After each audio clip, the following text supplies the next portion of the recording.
प्रभु जीशुंकर बहुमूल्य नाम पुणी थरी आपण मानकु स्वागत जनाए मोर भक्तिपूर्ण नमस्कार मध्य ज्ञापन करे। प्रिय बंधु माने वर्षर शेष आड़क आमने आसीअछु।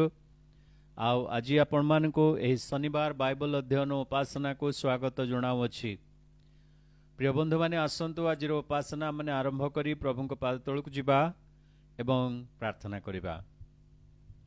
सर्वमंगलमय सृष्टिकर्ता परमेश्वर, आमे तुमर महत् नामर धन्यवाद दौछु, तुमर प्रशंसा करुछु। प्रभु दिन पर दिन वर्ष पर वर्ष बीते आमान को प्रभु आज वर्षर शेष आड़क आणिकी पहुँचाइल, तेणु धन्यवाद दौछु। प्रभु हे पिता परमेश्वर, एही दिन रे तुम पवित्र पाद तले आमने बसी तुमर उपासना करिबा पाई, पुणी तुमर पवित्र वाक्यरु मध्य किछि विषय आलोचना करिया पाई चिंता करिछु। प्रभु तुम्हें दया कर आमर आज ध्यान आमर चिंता आमर वाक्य आलोचनार विषय सबु तुम दृष्टि रे प्रभु आ उत्तम देखा जाओ। जहा बुझी पारुना हो तुम्हें तांको बुझेई दियो बोली प्रार्थना करुछु। प्रभु मते मध्य साहाय्य कर, जो अल्प समय आमने तुमर पाद तले बसिबु एही शनिवार बाइबल अध्ययन माध्यम रे प्रभु तुम्हें आमान को कथा कुह। प्रार्थना करुछु करेंटर समस्या हो, यांत्रिक त्रुटि हो किंबा नेटवर्क रो समस्या हो, प्रभु सब विषय आमान को उद्धार करी रख। गौरव तुम्हें पाओ, प्रशंसा तुम्हें पाओ।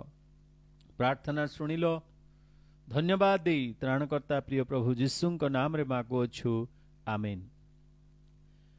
प्रिय बंधु माने आउ थरे आपण मान को स्वागत करुछि आजिर बाइबल अध्ययन उपासना को। एही दिन मानकरे आपण मानकर प्रार्थना एवं सहयोग फल रे आमने प्रकाशित पुस्तक पाठ करी आसुछु। प्रकाशित पुस्तक एक रहस्यमय पुस्तक अटे, किंतु भविष्यत रे जहा किछि घटिबाकू जाउछि ताकू प्रभु परमेश्वर एपरि भाबरे प्रकाश करिसंती जेमति कि सबु घटी जाइछि। वास्तव रे तांको दृष्टि रे ए सबु घटी जाइछि कहिले अत्युक्ति हब नाही। कारण आमे सिना आजिर विषय को देखु, किंतु आजिर ही से आसंता वर्ष वर्षर अनंत काल पर्यंत जहा सबु घटिबो ताको से देखि सारिचंती।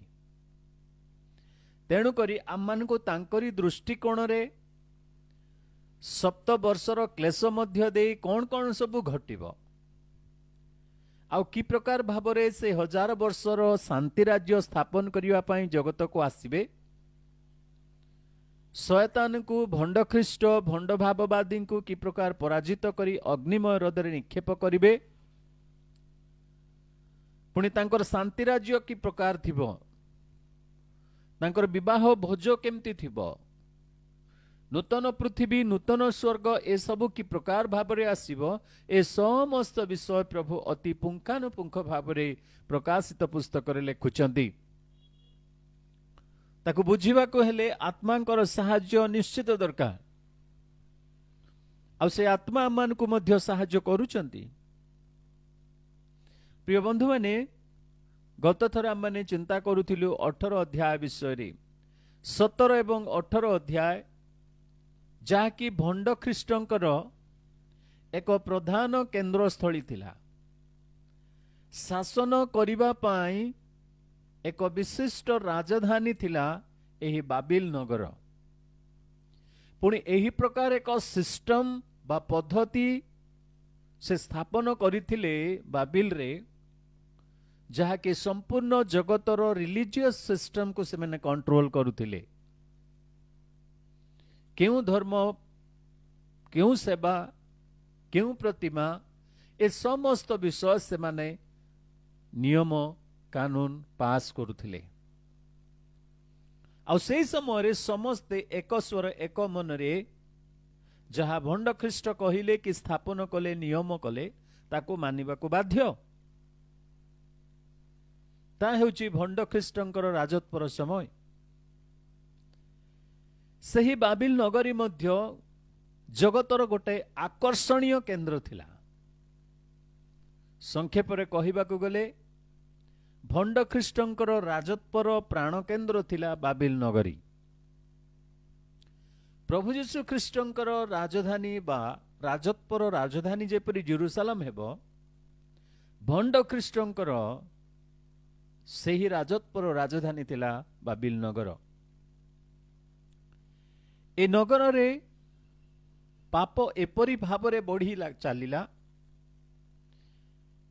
एही भंड ख्रीष्टंकर जो चिंता तांकर अनुशीलनी बा तांकर जो सबु व्यवस्था नियम एगुड़ाक एपरी भावरे प्रभावशाली थिला सारा जगत निश्चित भाव आकृष्ट होइथिले। आम पाई से सब घटी नाही घटिबाकू जाउची किंतु वाक्य अनुसार देखिबाकू गले प्रभु जेपरि कहंती से सब घटिची अर्थात घटिबाकू जाउची से सब आम पाई से दिन आसुची। पृथ्वीर समस्त राजा माने से माने 10 श्रृंग हेंतु कि 10 मस्तक हेंतु कि सप्तमस्तक हेंतु जो पराक्रमी राजा माने एही भंड ख्रीष्टन को क्षमता देइथिले बा तांका हातरे समस्त शक्ति अर्थ से माने समर्पण करथिले।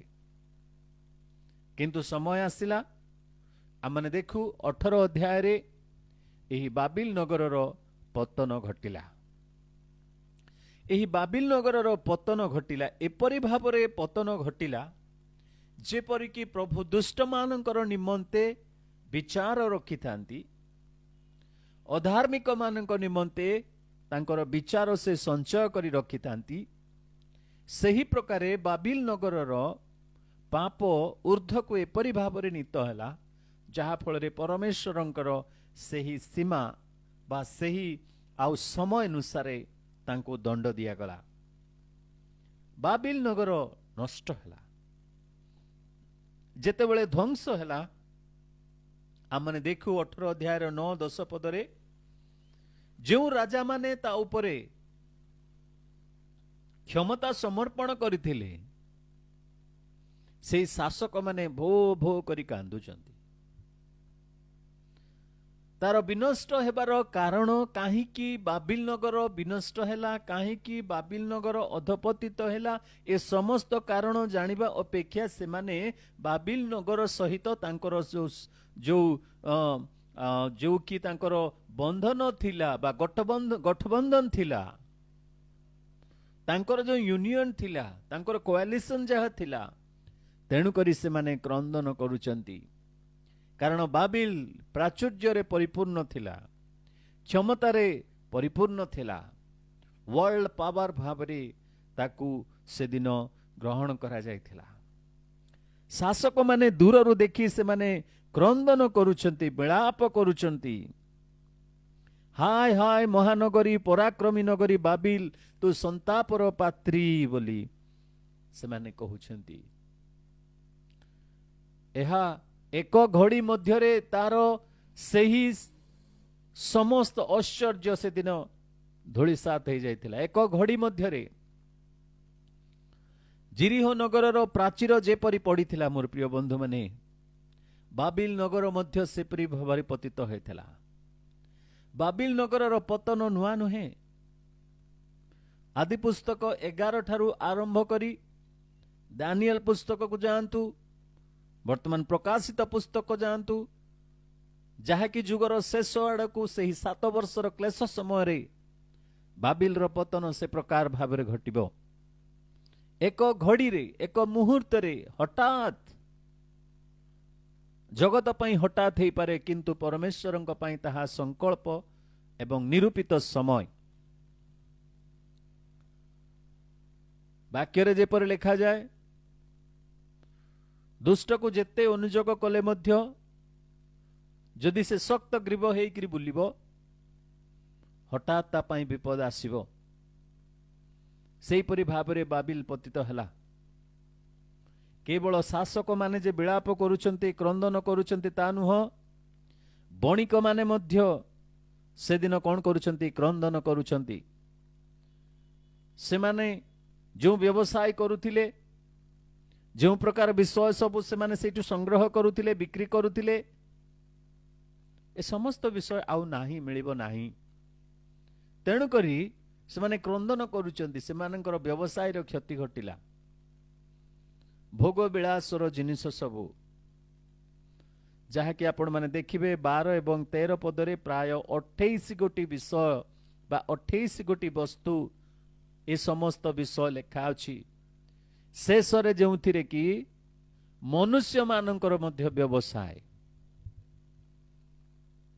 ମନୁଷ୍ୟମାନଙ୍କର ଆତ୍ମାର ବ୍ୟବସାୟ, ପ୍ରାଣର ବ୍ୟବସାୟ, ମନୁଷ୍ୟମାନଙ୍କର ପ୍ରାଣ ମଧ୍ୟ ମିଳୁଥିଲା ସେହି ବାବିଲରେ।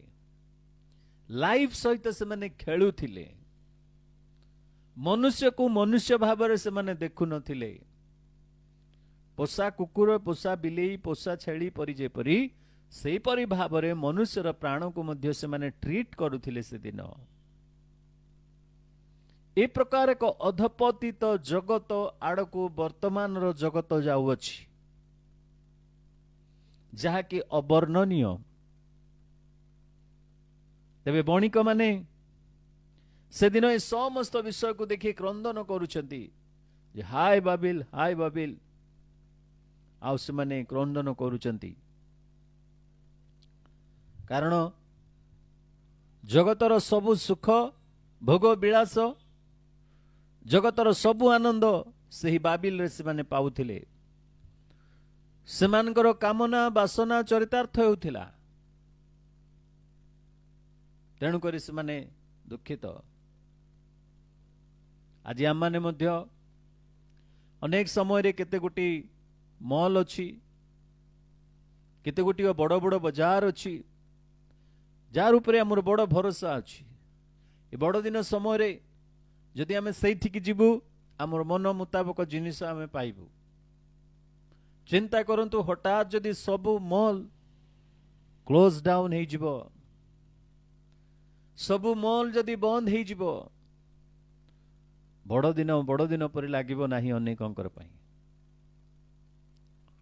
ସବୁ ସୁଖ ଆନନ୍ଦର ଉପଭୋଗର ବିଷୟ ସବୁ ଆଉ ପାଇପାରିବ ନାହିଁ। ବଣିକମାନେ ସେହି ବିଷୟ ସକାଶୁ କ୍ରନ୍ଦନ କରୁଛନ୍ତି। ଏତିକି କହିବି, ସର୍ବଜଗତ ଲାଭ କରି ଯଦି ଆପଣାର ଆତ୍ମାକୁ ହରେଇବ, ଆଉ ତୁମେ କାନ୍ଦ କଣ କର, କଣ ଲାଭ ଅଛି? ବାବିଲ ପାଇଁ କାନ୍ଦିବା ଅପେକ୍ଷା ନିଜ ନିଜର ଜୀବନ ପାଇଁ, ନିଜ ନିଜର ପରିବାର ପାଇଁ କାନ୍ଦିବାର ସମୟ ଥିଲା ସେଦିନ। କିନ୍ତୁ ସେଥିରେ ମଧ୍ୟ ବୁଝିଲେ ନାହିଁ, ସେଥିରେ ମଧ୍ୟ ଅନୁତାପ ନାହିଁ, ସେଥିରେ ମଧ୍ୟ ବାସ୍ତବ ବିଷୟକୁ ବୁଝି ପାରୁନାହାନ୍ତି। ତାପରେ ଆମେ ଦେଖୁ ନାବିକ ଗଣ ମଧ୍ୟ କ୍ରନ୍ଦନ କରୁଛନ୍ତି। ଯେଉଁମାନେ ସମୁଦ୍ରରେ ଜାହାଜ ଚଳାନ୍ତି, ଯେଉଁମାନେ ସମୁଦ୍ରରେ ବ୍ୟବସାୟ କରନ୍ତି, ଜିନିଷପତ୍ର ଗୋଟାଏ ସ୍ଥାନରୁ ଆଉ ଗୋଟାଏ ସ୍ଥାନକୁ ନିଅନ୍ତି, ଏମାନଙ୍କର ସର୍ବ ଜଗତରେ କନେକ୍ସନ ଏମାନଙ୍କର ଥିଲା। ବାବିଲ ନଗରରୁ ଯେଉଁ ସମସ୍ତ ଜିନିଷପତ୍ର ନେବେ, ସେମାନେ ପୃଥିବୀର କୋଣେ କୋଣେ ଯାଇ ବ୍ୟବସାୟ କରି ଲାଭବାନ ହେଉଥିଲେ। ଯେତେ ପାଉଣା ଦେବା କଥା ଭଣ୍ଡ ଖ୍ରୀଷ୍ଟଙ୍କୁ ଦଉଥିଲେ, ଜିନିଷପତ୍ର ନେଇ ସେମାନଙ୍କର ବ୍ୟବସାୟ ଚାଲିଥିଲା। ଯେତେବେଳେ ସେମାନେ ବନ୍ଦରରେ ପହଞ୍ଚିବା ପୂର୍ବରୁ ଦେଖୁଛନ୍ତି ବାବିଲ ନଗରର ଧୂମ ଉପରକୁ ଉଠୁଛି, ବାବିଲ ନଗର ହୁ ହୁ ହେଇ ଜଳୁଛି। ପ୍ରିୟ ବନ୍ଧୁମାନେ, ନାବିକମାନେ ସମୁଦ୍ର ମଧ୍ୟରେ ଥାଇ ଚିତ୍କାର କରି କ୍ରନ୍ଦନ କରୁଛନ୍ତି। କେମିତି ଏ ଅଗ୍ନି, କେମିତି ଏ ଧୂମ, କେମିତି ଏ ଦାହ। ପ୍ରିୟ ବନ୍ଧୁମାନେ, ଯେଉଁ ଦେଶ, ଯେଉଁ ସ୍ଥାନ କି ସମଗ୍ର ଜଗତକୁ ଆଜି ଭ୍ରାନ୍ତ କରି ପାପ ପଥରେ କଢେଇ ନେବାରେ ମଧ୍ୟ ସକ୍ଷମ ହେଇପାରୁଛି, ଆମେ କିଛି କରିପାରୁନଥିଲେ ମଧ୍ୟ ପ୍ରଭୁଙ୍କର ଗୋଟେ ସମୟ ଅଛି। ସେହି ସମୟରେ ସେ ନିଶ୍ଚିତ ଭାବରେ ତାକୁ ହୁ ହେଇ ଜଳିବାକୁ ଦେବେ। ତାଙ୍କର ଦଣ୍ଡ ନିଶ୍ଚିତ ଭାବରେ ତା ଉପରେ ପଡ଼ିବ। ତେବେ ନାବିକ ଗଣ ମଧ୍ୟ ସେମାନେ କଣ କରୁଛନ୍ତି? କ୍ରନ୍ଦନ କରୁଛନ୍ତି। କିନ୍ତୁ ପ୍ରଭୁଙ୍କର ମହତ୍ ନାମର ଧନ୍ୟବାଦ ହଉ।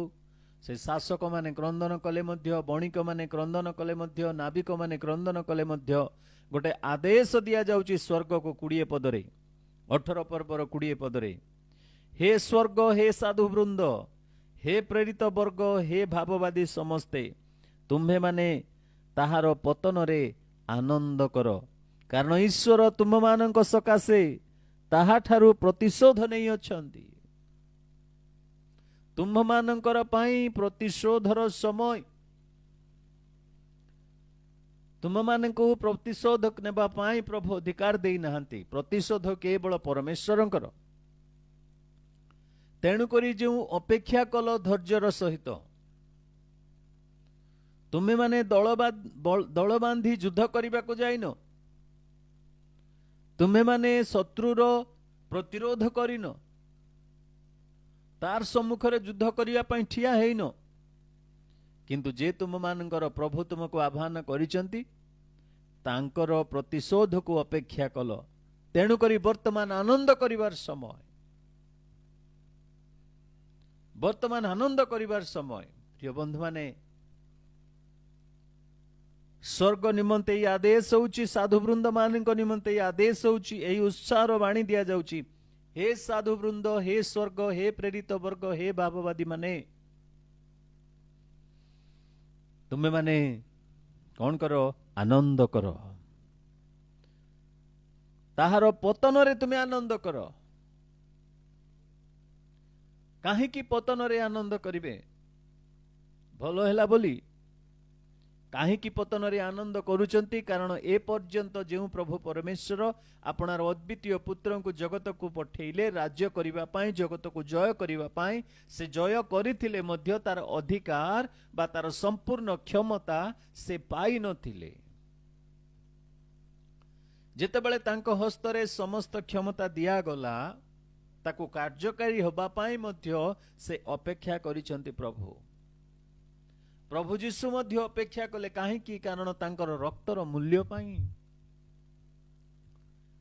आज मध्य प्रभु धैर्य धरिकी अपेक्षा करती। काहेकि? जेपरी आपण आ मु फेरिबा, आमर पाप पथरु, आमर अधार्मिकतारु आमान को फेरिबा को पड़िबो, सेइति पाई प्रभु अपेक्षा करती। प्रभु अपेक्षा करिथिले। प्रभु जीशु स्वर्ग को गला बेले आमान को गोटे कथा जणै देइकिरी गले जे देखो, स्वर्ग एवं पृथ्वीर समस्त अधिकार मते प्रदत्त होई अछि। अधिकारटा दिया हे गला, किंतु प्रभु जीशु अपेक्षा कले समय को।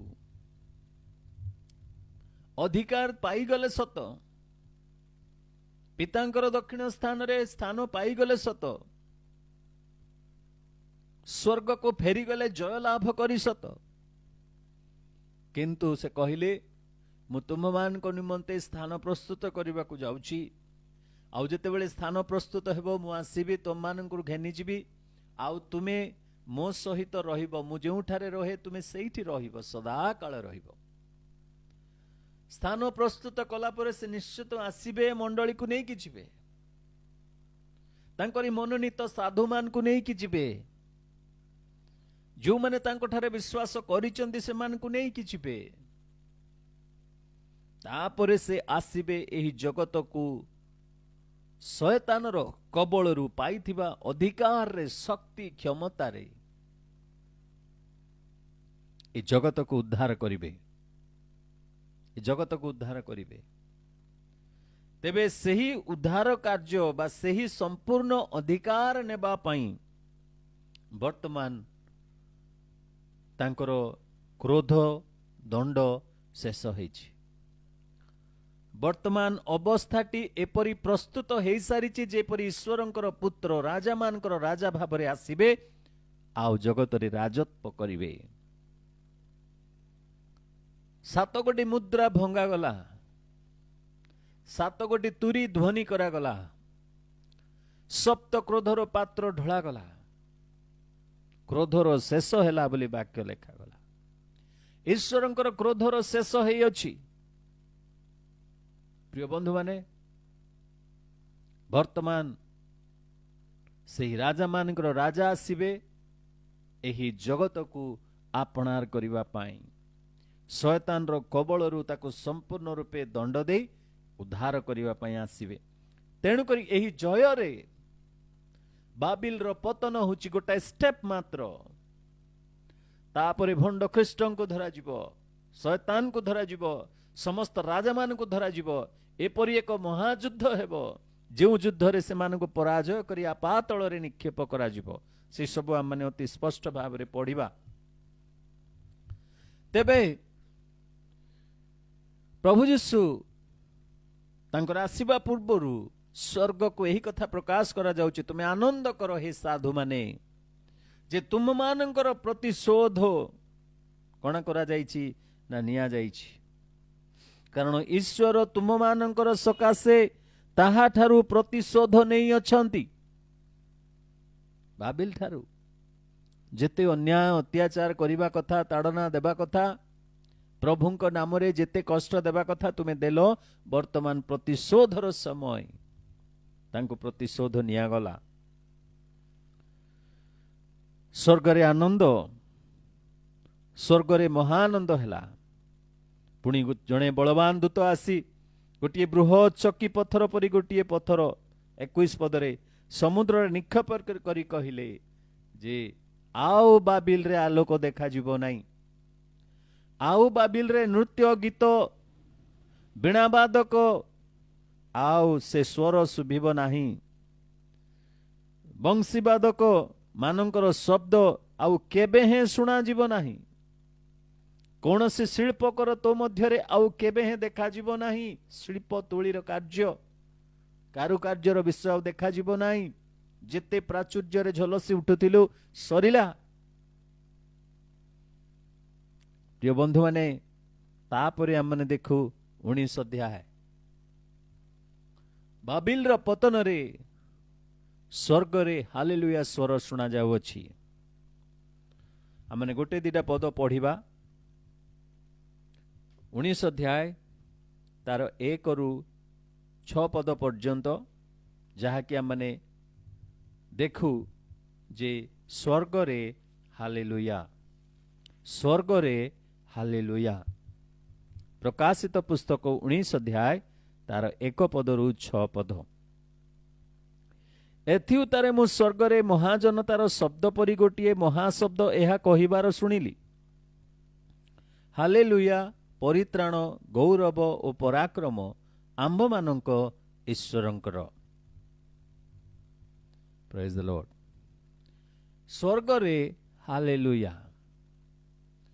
स्वर्गीय साधु माने, स्वर्गीय प्रेरित माने, भाववादी माने, ईश्वरंकर मंडली सही स्वर्ग मध्य थाई से माने हालेलुया उच्चारण करुचंती।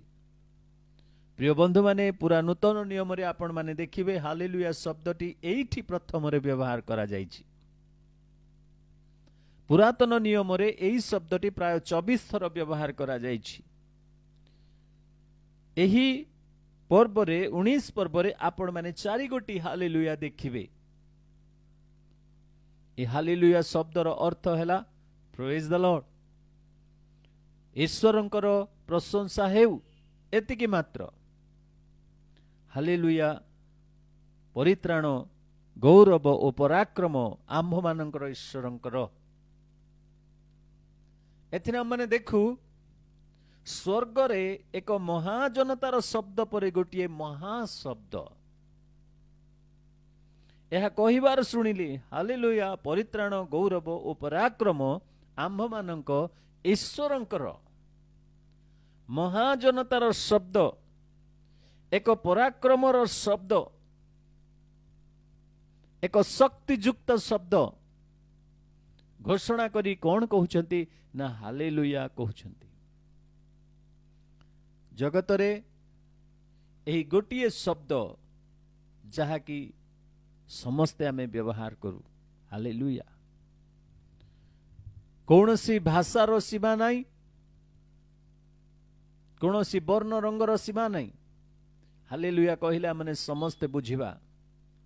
या हेउची विश्वासी मानकर कॉमन लैंग्वेज बा हेवनली लैंग्वेज, ईश्वरंकर प्रशंसा स्वर्गीय भाषा।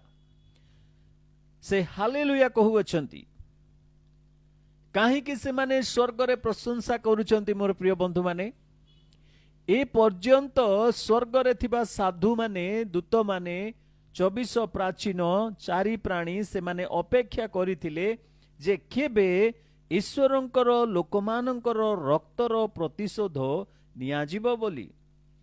ଯଦି ଆପଣମାନେ ପ୍ରକାଶିତ ପୁସ୍ତକ ତାର 4 ଅଧ୍ୟାୟରେ ଆପଣମାନେ ଦେଖିବେ, ଆଉ ଯେତେବେଳେ ସିଂହାସନ ସ୍ଥାପିତ ହୋଇଅଛି, ସିଂହାସନ ଉପରେ ଜଣେ ଉପବିଷ୍ଟ ଅଛନ୍ତି, ତାପରେ ଆଉ ସିଂହାସନ ଚତୁର୍ଦିଗରେ 24 ପ୍ରାଚୀନ ଅଛନ୍ତି, ସିଂହାସନ ଉପରେ 24 ପ୍ରାଚୀନ ଉପବିଷ୍ଟ ଅଛନ୍ତି, ଶୁକ୍ଳ ବସ୍ତ୍ର ପିନ୍ଧିଛନ୍ତି, ସେମାନଙ୍କର ମସ୍ତକ ଉପରେ ସୁବର୍ଣ୍ଣ ମୁକୁଟ ଅଛି। ଆଉ ଏ ସମସ୍ତ ବିଷୟ ଦେଖିଲା ପରେ ସେ ଦେଖୁଛନ୍ତି ଯେ 11 ପଦ ଯଦି ଆପଣମାନେ ପଢ଼ିବେ, ଯେତେବେଳେ ସେମାନେ ସେହି ମେଷଶାବକଙ୍କୁ ଦେଖୁଛନ୍ତି, ସେ ସିଂହାସନ ଉପବିଷ୍ଟ ବ୍ୟକ୍ତିଙ୍କୁ ଦେଖୁଛନ୍ତି, ସେତେବେଳେ ଆଉ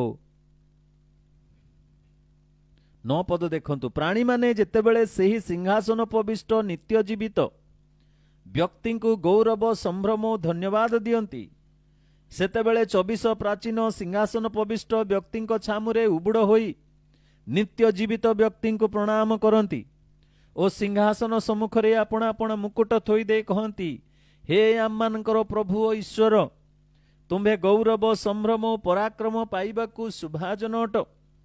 ତୁମ୍ଭେ ସମସ୍ତ ସୃଷ୍ଟି କରିଅଛ, ଆଉ ତୁମ ଇଚ୍ଛାରେ ସେହି ସବୁ ସତ୍ତ୍ୱ ପ୍ରାପ୍ତ ହୋଇଅଛି। 4 ଅଧ୍ୟାୟରୁ 3 ଅଧ୍ୟାୟରେ ଯେତେବେଳେ କି ମଣ୍ଡଳୀ ସ୍ୱର୍ଗକୁ ନୀତ ହେଉଛି, ସପ୍ତ ମଣ୍ଡଳୀ କଥା ଶେଷ ହେଉଛି, ଆମେ ଦେଖୁ ଯେ ସ୍ୱର୍ଗରେ ସାଧୁମାନଙ୍କର ମଧ୍ୟରେ, ପ୍ରାଚୀନମାନଙ୍କ ମଧ୍ୟରେ 24 ପ୍ରାଚୀନ, 4 ପ୍ରାଣୀ ଏବଂ ସମସ୍ତ ସ୍ୱର୍ଗୀୟ ଦୂତମାନେ ପ୍ରଶଂସା କରୁଛନ୍ତି, କାରଣ ଜଗତକୁ ଜୟ କରିବା ପାଇଁ, ଜଗତକୁ ଅଧିକାର କରିବା ପାଇଁ ମେଷ ଶାବକ ବର୍ତ୍ତମାନ ପ୍ରସ୍ତୁତ ହେଉଛନ୍ତି। 5ମ ଅଧ୍ୟାୟରେ ମଧ୍ୟ ଆପଣମାନେ ଦେଖିବେ, ଯେତେବେଳେ 6 ପଦକୁ ଆମମାନେ ପଢୁ, ସେତେବେଳେ ମୁଁ ଦେଖିଲି ସିଂହାସନ, 4 ପ୍ରାଣୀ ଓ ପ୍ରାଚୀନ ମାନଙ୍କ ମଧ୍ୟସ୍ଥଳରେ ଏକ ମେଷ ଶାବକ ଠିଆ ହୋଇଛନ୍ତି। ସେ ହତ ହେଲା ପରି ଦେଖାଯାଉଥିଲେ। ତାହାଙ୍କର ସପ୍ତ ଶୃଙ୍ଗ ଓ ସପ୍ତ ଚକ୍ଷୁ, ସେହି ସମସ୍ତ ଚକ୍ଷୁ ସମୁଦାୟ ପୃଥିବୀରେ ପ୍ରେରିତ ଈଶ୍ୱରଙ୍କର ସପ୍ତ ଆତ୍ମା। ତାଙ୍କୁ ଯେତେବେଳେ ଦେଖିଲେ, ସେମାନେ 9 ପଦରେ ଦେଖନ୍ତୁ, ସେହି ପୁସ୍ତକ ଯେତେବେଳେ ଖୋଲାଗଲା, ସେମାନେ ପ୍ରଶଂସା କରୁଛନ୍ତି, ନୂତନ ଗୀତ ଗାନ କରୁଛନ୍ତି, ନୂତନ ଗୀତ ଗାନ କରୁଛନ୍ତି। ଆଉ ଯେତେବେଳେ ମୋର ପ୍ରିୟ ବନ୍ଧୁମାନେ 6ଠ ଅଧ୍ୟାୟକୁ ଆମେ ଦେଖିବା, ଯେତେବେଳେ ମେଷ ଶାବକ ସପ୍ତ ମୁଦ୍ରା ମଧ୍ୟରୁ ପ୍ରଥମ ମୁଦ୍ରା ଭାଙ୍ଗିବାର ଦେଖିଲି, ଆଉ 4 ପ୍ରାଣୀଙ୍କ ମଧ୍ୟରୁ ଜଣକ ବଜ୍ର ନିର୍ଘୋଷ ସ୍ୱରରେ ଏହା କହୁଥିବା ଶୁଣିଲି। କଣ ସେ କହୁଛନ୍ତି ନା, ସେ ଆଉ ଈଶ୍ୱରଙ୍କର ପ୍ରଶଂସା କରିବାର ଶୁଣୁଛନ୍ତି, ଈଶ୍ୱରଙ୍କର ଗୌରବ କରିବାର ଶୁଣୁଛନ୍ତି। ସାଧୁମାନେ ସମସ୍ତେ ଈଶ୍ୱରଙ୍କର ପ୍ରଶଂସା ସେହି ସ୍ଥାନରେ କରୁଛନ୍ତି, କାରଣ ସେ ବର୍ତ୍ତମାନ ମୁଦ୍ରା ଭାଙ୍ଗିଲେ, ଗୋଟିଏ ଗୋଟିଏ ମୁଦ୍ରା ଭାଙ୍ଗିଲେ, ଅର୍ଥାତ୍ ପରମେଶ୍ୱରଙ୍କର ସମସ୍ତ ସଂକଳ୍ପ ଯାହାକି ମୁଦ୍ରାଙ୍କିତ ହୋଇ ରହିଥିଲା, ତାକୁ ଗୋଟାଏ ଗୋଟାଏ କରି ସେ ଭାଙ୍ଗିଲେ। ଯେତେବେଳେ ଆମେ 19 ଅଧ୍ୟାୟକୁ ଆସୁ ମୋର ପ୍ରିୟ ବନ୍ଧୁମାନେ, ବର୍ତ୍ତମାନ ସେହି ସପ୍ତ ମୁଦ୍ରା, ସପ୍ତ ତୁରୀ ଧ୍ୱନି, ସପ୍ତ କ୍ରୋଧର ପାତ୍ର ଢଳା ଯିବା ପରେ ଏହି ସ୍ଥାନରେ ଆମେ ଦେଖୁ, ବର୍ତ୍ତମାନ ଈଶ୍ୱରଙ୍କର ମେଷ ଶାବକ ସେ ପ୍ରସ୍ତୁତ ଅଛନ୍ତି। ପୁଣି ସେ ବାବିଲକୁ ମଧ୍ୟ ଧ୍ୱଂସ କରିଛନ୍ତି। ତେଣୁକରି ସେହି ଈଶ୍ୱରଙ୍କର ପରିତ୍ରାଣ ନିମନ୍ତେ, ଉଦ୍ଧାର ନିମନ୍ତେ ସେମାନେ ତାଙ୍କର ପ୍ରଶଂସା କରୁ କରୁ ହାଲେଲୁୟା ଶବ୍ଦ ବ୍ୟବହାର କରୁଛନ୍ତି। ଏ ସ୍ୱର୍ଗରେ ପ୍ରଥମ ହାଲେଲୁୟା କାହିଁକି କୁହାଗଲା? କାରଣ ଈଶ୍ୱରଙ୍କର ପରିତ୍ରାଣ ନିମନ୍ତେ, ଈଶ୍ୱର ଯେ ଉଦ୍ଧାରକର୍ତ୍ତା, ଈଶ୍ୱର ଯେ ରକ୍ଷାକର୍ତ୍ତା, ତାହା ସଫଳ ହୋଇଥିବାରୁ ସେମାନେ ହାଲେଲୁୟା ଶବ୍ଦ ଘୋଷଣା କରୁଛନ୍ତି। 2 ଏବଂ 3 ପଦରେ ଆପଣମାନେ ଦେଖିବେ ଆଉ ଏକ ହାଲେଲୁୟା କଥା ଲେଖାଗଲା। କାରଣ ତାହାଙ୍କ ବିଚାର ସତ୍ୟ ନ୍ୟାଯ୍ୟ, ଯେଉଁ ମହାବେଶ୍ୟା ଆପଣା ବ୍ୟଭିଚାର ଦ୍ୱାରା ପୃଥିବୀକୁ ଭ୍ରଷ୍ଟ କରିଥିଲା, ସେ ତାହାକୁ ଦଣ୍ଡ ଦେଇ ଆପଣା ଦାସମାନଙ୍କ ରକ୍ତପାତର ପରିଶୋଧ ତାହାଠାରୁ ନେଇଅଛନ୍ତି। ପୁଣି ସେମାନେ ଦ୍ୱିତୀୟ ଥର କହିଲେ ହାଲେଲୁୟା, ତାହାର ଦାହର ଧୂମ ଯୁଗେ ଯୁଗେ ଉଠୁଥିବ। ଦ୍ୱିତୀୟ ଥର ସେମାନେ ହାଲେଲୁୟା କହୁଛନ୍ତି ଈଶ୍ୱରଙ୍କର ସତ୍ୟତା ନିମନ୍ତେ, ତାଙ୍କର ସତ୍ୟତା ନିମନ୍ତେ, ସତ୍ୟ ବିଚାର, ନ୍ୟାୟ ବିଚାର ନିମନ୍ତେ ସେମାନେ ଦ୍ୱିତୀୟ ଥର ତାଙ୍କର ପ୍ରଶଂସା କରୁଛନ୍ତି ସ୍ୱର୍ଗରେ। ଏହା ହେଉଛି ସ୍ୱର୍ଗର ଦ୍ୱିତୀୟ ହାଲେଲୁୟା। ସ୍ୱର୍ଗର ତୃତୀୟ ହାଲେଲୁୟା ଆପଣମାନେ ଦେଖନ୍ତୁ 4 ପଦରେ, ସେଥିରେ ସେହି 24 ପ୍ରାଚୀନ ଓ ଚାରି ପ୍ରାଣୀ ଉବୁଡ଼ ହୋଇ ସିଂହାସନ ଉପବିଷ୍ଟ ଈଶ୍ୱରଙ୍କୁ ପ୍ରଣାମ କରି କହିଲେ, ଆମେନ୍, ହାଲେଲୁୟା।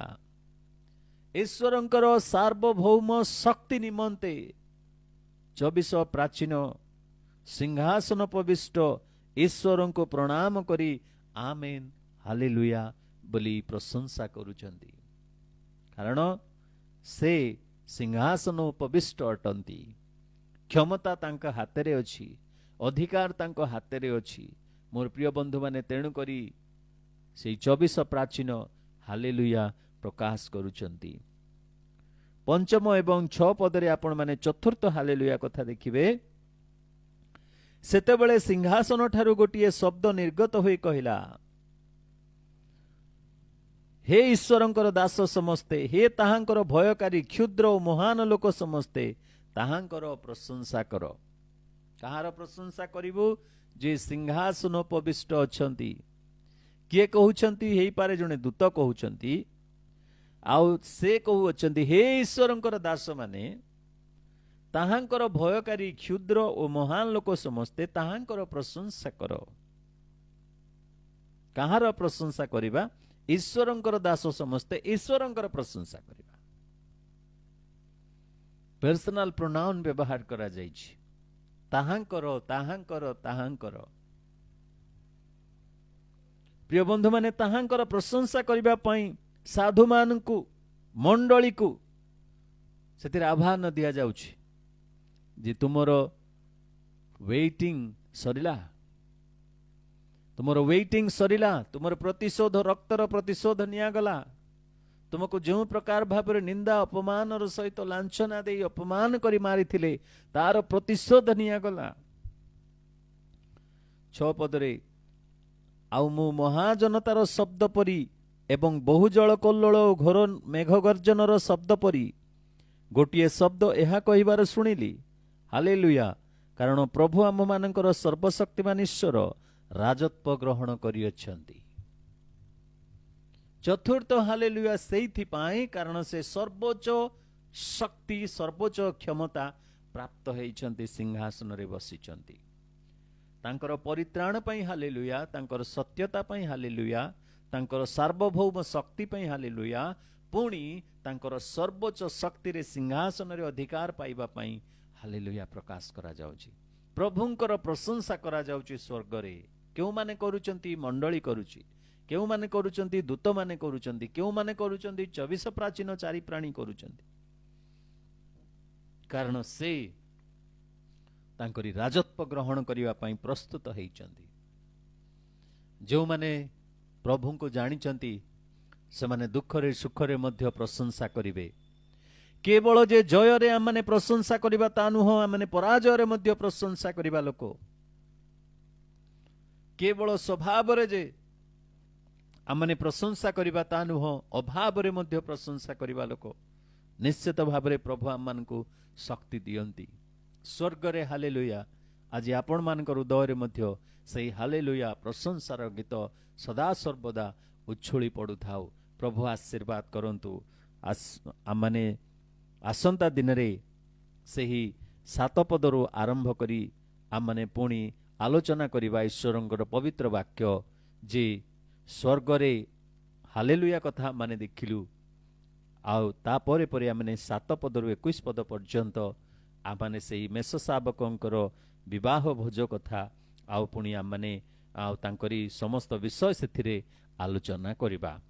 ଆପଣମାନଙ୍କର ପ୍ରାର୍ଥନା ନିଶ୍ଚିତ ଭାବରେ ମୁଁ କାମନା କରେ, ଯେପରିକି ଆମମାନେ ଏ ବିଷୟ ସବୁକୁ ଆଲୋଚନା କରି ଆଗକୁ ବଢ଼ିବା। ପ୍ରିୟ ବନ୍ଧୁମାନେ, ପ୍ରଭୁ ଆମମାନଙ୍କୁ ପ୍ରତ୍ୟେକଙ୍କୁ ଆଶୀର୍ବାଦ କରନ୍ତୁ, ଯେପରି ଆଗାମୀ ଦିନରେ ମଧ୍ୟ ଆମମାନେ ଈଶ୍ୱରଙ୍କର ବାକ୍ୟକୁ ଆଲୋଚନା କରି ଆଶୀର୍ବାଦ ପ୍ରାପ୍ତ ହେବା। ଆସନ୍ତୁ ଆମେ ପ୍ରାର୍ଥନା କରିବା।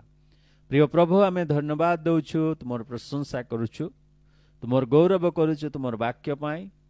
ପ୍ରଭୁ, ରହସ୍ୟପୂର୍ଣ୍ଣ ବାକ୍ୟ ହେଲେ ମଧ୍ୟ ଆମମାନଙ୍କୁ ସରଳରେ ତୁମେ ବୁଝେଇ ଦେଉଛ, ତେଣୁ ଧନ୍ୟବାଦ ଦେଉଛୁ।